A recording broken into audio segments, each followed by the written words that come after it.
Salutations à toutes et à tous pour ce 22e épisode de la série Confinement et culture du risque. Aujourd'hui, à l'approche des baisses de température et d'un excès d'utilisation de nos équipements, voici quelques conseils de prévention. Tout d'abord, l'électricité. L'électricité est partout et elle est même si présente dans notre vie quotidienne que bien souvent, on ne se rend même plus compte de ses dangers. Les accidents domestiques d'origine électrique sont dus dans la majorité des cas à des défauts d'installation, des imprudences ou un mixte des deux.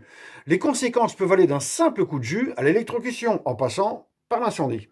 Les anomalies les plus fréquemment constatées sont 1. Les défauts de mise à la terre. 2. La vétusté du matériel électrique et les problèmes de protection contre les surintensités. 3. Une utilisation non appropriée. Alors n'hésitez pas à faire vérifier vos installations électriques par un professionnel au moins une fois par an. Le chauffage, un risque majeur dans l'incendie domestique. Des installations de chauffage mal ramonées ou mal installées peuvent en effet rapidement provoquer un début d'incendie. Contrairement aux idées reçues, le chauffage au bois n'est pas la seule installation de chauffage susceptible d'être à l'origine d'un départ de feu. Un chauffage électrique radiant peut aussi enflammer une couette, tout comme un vêtement posé sur un radiateur électrique. Et attention au rayonnement. De même, un chauffage mal entretenu peut aussi provoquer une intoxication au monoxyde de carbone.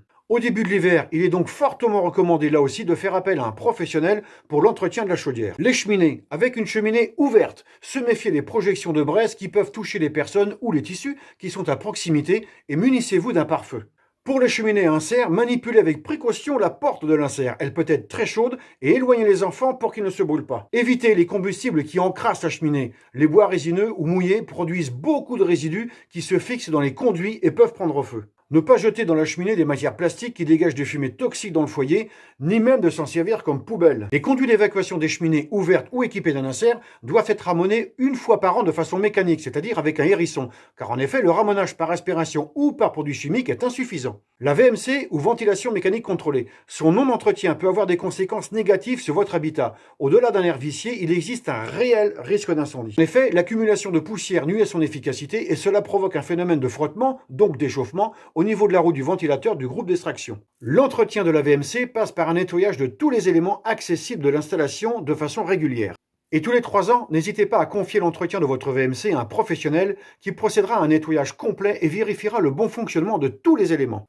À noter que cet entretien réalisé par un spécialiste est obligatoire pour les VMC à gaz. Et si vous êtes dans une habitation collective, l'entretien et la vérification de la VMC doit être annuel. Conclusion, avec près de 80 000 habitations détruites par an par un incendie, sachez que ça n'arrive pas qu'aux autres. Alors suivez ces quelques conseils et vous préserverez votre habitat de façon optimale pour vous et votre famille. Encore une fois, je fais un rappel sur le fait de s'assurer du bon fonctionnement du détecteur de fumée et de vous munir d'un détecteur de monoxyde de carbone. Voilà, encore merci de votre fidélité. N'hésitez pas à liker et à partager la page. Vous pouvez vous aussi sauver des vies par un simple clic. Prenez soin de vous et de votre habitat en étant maître de votre sécurité avec Fire Consulting. Ciao!